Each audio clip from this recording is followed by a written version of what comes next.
everybody? Alex Fischbein back in the building for another Fisch's Friday rant. Now, to start things off, just want to say, last week, if you did not see it, you can click up here, you can watch it. And then come back and watch this, We'll give you time. You go back, watch that, come back and watch this. And if you just want to hear about what I talked about last week, talked about Grayson Allen and his play, and I talked about George Karl and the stuff he said in his book, stuff about like Carmelo, Kenyon Martin, stuff like that. Well, today, this week, we have a little bit more about George Karl, but we'll get to that a little bit later. We have some on the Christmas Day game between the Cleveland Cavaliers and the Golden State Warriors. A lot of what they said about the 2-minute report, the rest report. Other teams' claims that they want a 48-minute report, and the benching of bigger name players at the end of the game, like Stephen Curry at the end of that Christmas Day game. And lastly, about the Ball family, Lonzo, LiAngelo, LaMelo, and their crazy confidence and crazy ability to shoot the ball. So, start things off. Let's go back to the Christmas Day game. So, if you didn't see it, I feel bad for you. That was a crazy game. And for all those people who are sitting there saying, well, the refs are the ones who made it close, and, the refs have this conspiracy against the other team, and the refs hate my team, and the refs hate this team, just shut up. Just stop. We don't have anything. You have no proof that refs hate one team or hate this team. The only team I could see that the refs may hate are the Clippers. And that's only because they complain a lot. So, if it's anything else, just stop. Like, just get off your soapbox, get off your high horse, and let it go. Because I'll tell you one thing, it's not only the refs if you blow a 14-point lead. That's not just the refs' fault. Man, maybe the refs make a couple calls here and there that are a little bit questionable, but they're not going to cost your team 14 points. No, this doesn't happen like that. Anyway, getting back to the main point here. So, actually, since we'll just go to the end of the game, where Kyrie Irving hits that really tough shot over Clay. First off, I want to say, any coach will be okay with that being the game-winning shot. Clay played great defense. He had a hand in his face, a very good contest, and Kyrie just had the better offensive move. He obviously has practiced that move many times, and he got it to fall. So, props to Clay for the defense, props to Kyrie for the even better offense. And so this brings me to the point where a lot of people were questioning why Steph Curry might have been benched. Well, I'll tell you why. Steph Curry is not a good defender. Plain and simple. He's just not that good of a defender. And we've seen him try and be out there for the defensive possession to try and guard Kyrie Irving. And in the finals, how'd that work out for you? That's right. It didn't. So, personally, if I'm the coach, I'm going to take my chances in having Curry sit out the defensive possession, and I'm going to have Clay take Kyrie, probably put Draymond and Iguodala on LeBron, and then have someone else chase around Kevin Love. That's probably what you're going to do. So, perfectly fine with that. I like seeing Steve Kerr bench Curry. I don't see an issue. I don't see an issue at all. If you need a defensive play to either force overtime or win the game, you're going to put in your best defensive lineup. That's what's going to happen. That's what you're going to do. If, say you have a super talented offensive player, but his defense is and you have to guard a superstar. Not even just talking about Steph Curry, just a generic person.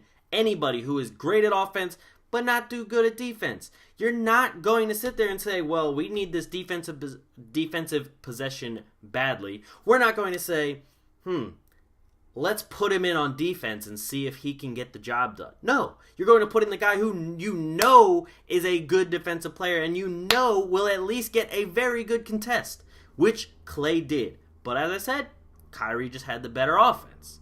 Now, this takes me to then the other side of the ball when Durant went to get the inbound pass. Jefferson definitely knocked him over. Should have been a foul. We all know it. And thanks to the last 2-minute report, the referee report, they know it too. They should have called it.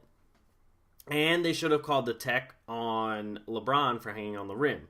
And side note on that as well, that's definitely a LeBron call. Like, any superstar probably wouldn't get called for that, even though he hung on the rim for an excessive amount of time, shaking his entire body.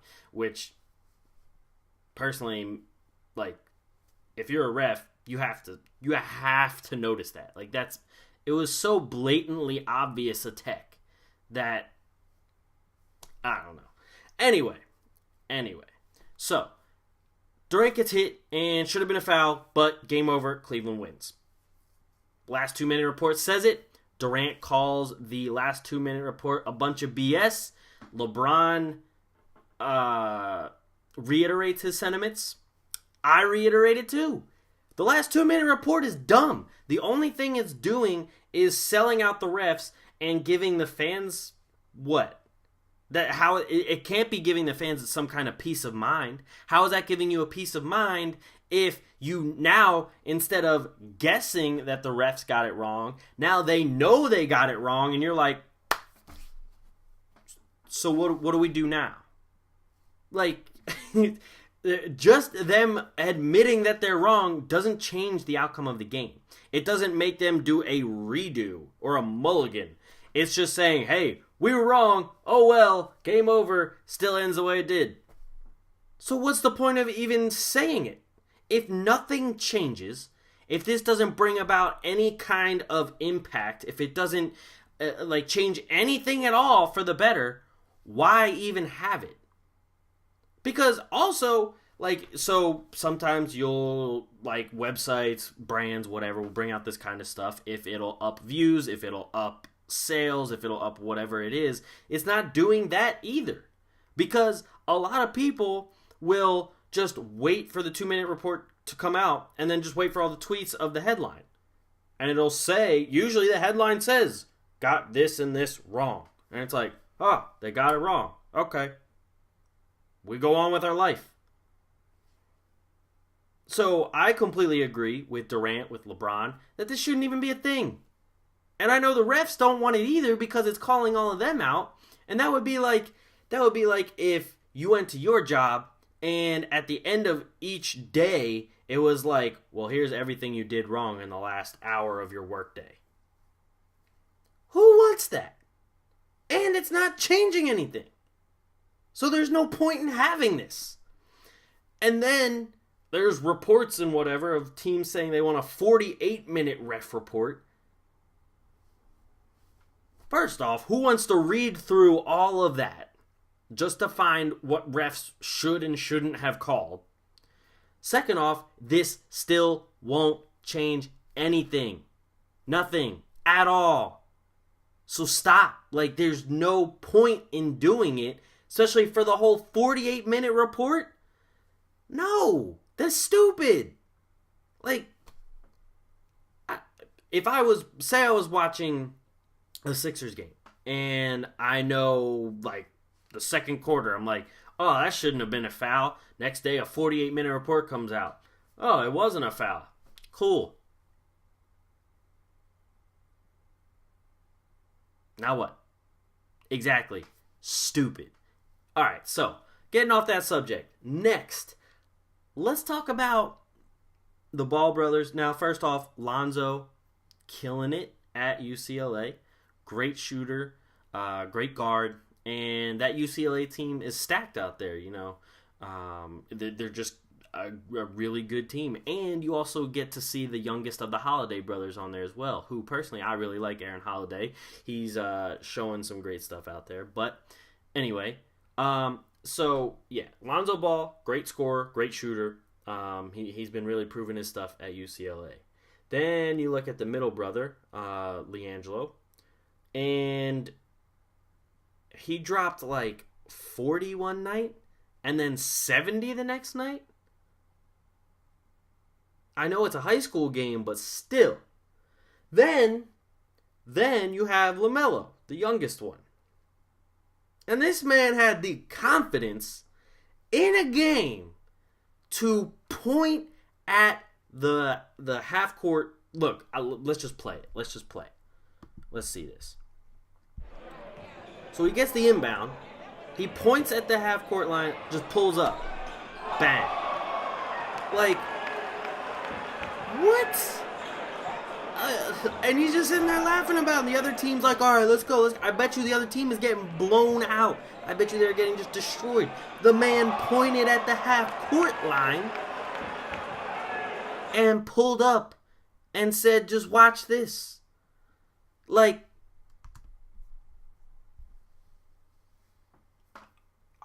I'm sorry. We all thought that Steph Curry was crazy for pulling up from where he does. My man pointed at the half-court line. Like, what?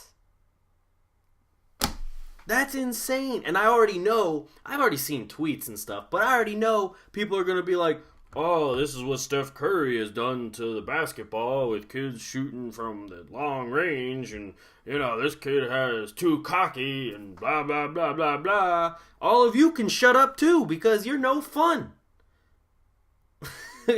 I mean, I'm just being blatantly obvious here now. Or not blatantly obvious, just blunt now. Because, seriously, like, seeing that kind of stuff in high school, like, that kind of stuff is fun. And a lot of people will be like, oh, sportsmanship, blah, blah, blah. Sportsmanship this, sportsmanship that. If you don't want a guy being cocked, we've been over this, actually, many times on Fisch's Friday Rant. If you don't want Curry dancing, don't let him make the basket. If you don't want Cam Newton in the end zone, or if you don't want Cam Newton dancing, keep him out of the end zone. All of that kind of stuff. If you don't want people getting cocky, people celebrating or whatever, get in their face, play some defense. Kawhi Leonard is very successful at not letting people celebrate too much. Because, he'll either steal the ball or block your shot. Or just cause you to shoot really terrible percentages. That's what you gotta do. Instead of feeling sorry for the other team of like, oh, that's just, that's so unsportsmanlike. It's, it's just mean. It's rude. Do something about it. Get better at the game. Play defense. Block somebody. Don't let him pull up from half court. But nah, LaMelo, you keep doing your thing. You keep shooting from half court if you keep making it. Now, here's the thing. If you only make 1 out of every 10, then there's an issue. But you can obviously see the man practice this kind of stuff. And if he hits it, hey, if you can keep hitting that at a high clip, I don't have a problem with it.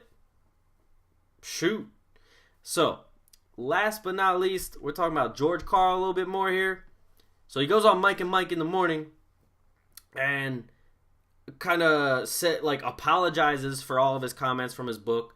Surprised by the backlash. I don't know how you can be surprised when you're coming at people's families and coming at the fact they don't have fathers and coming at the fact that they're worried about their brand more than they are about basketball, when basketball is the whole reason they got to this point in their life, and that basketball has been their life for so long.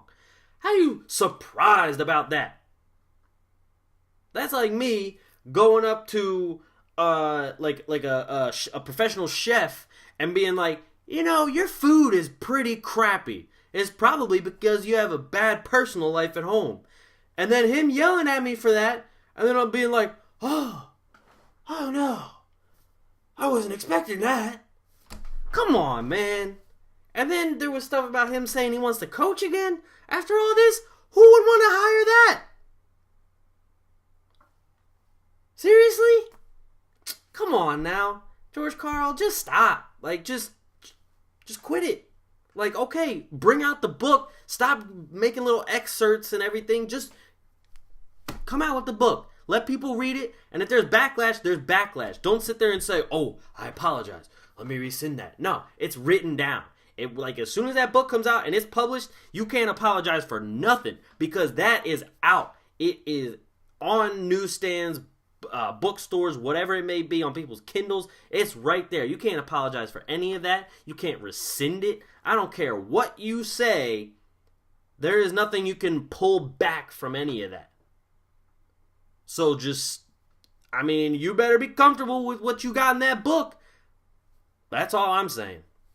Anyway, thank you guys for watching another episode of Fisch's Friday Rant. I'll be back again next week. Make sure you check out our website, basketballsocietyonline.com. And we are on Twitter at @bballsociety_. On Facebook, The Basketball Society. And I'm on Twitter at ThatKidFisch, Fisch. Thank you guys for watching, and I'll catch you guys next week. Peace.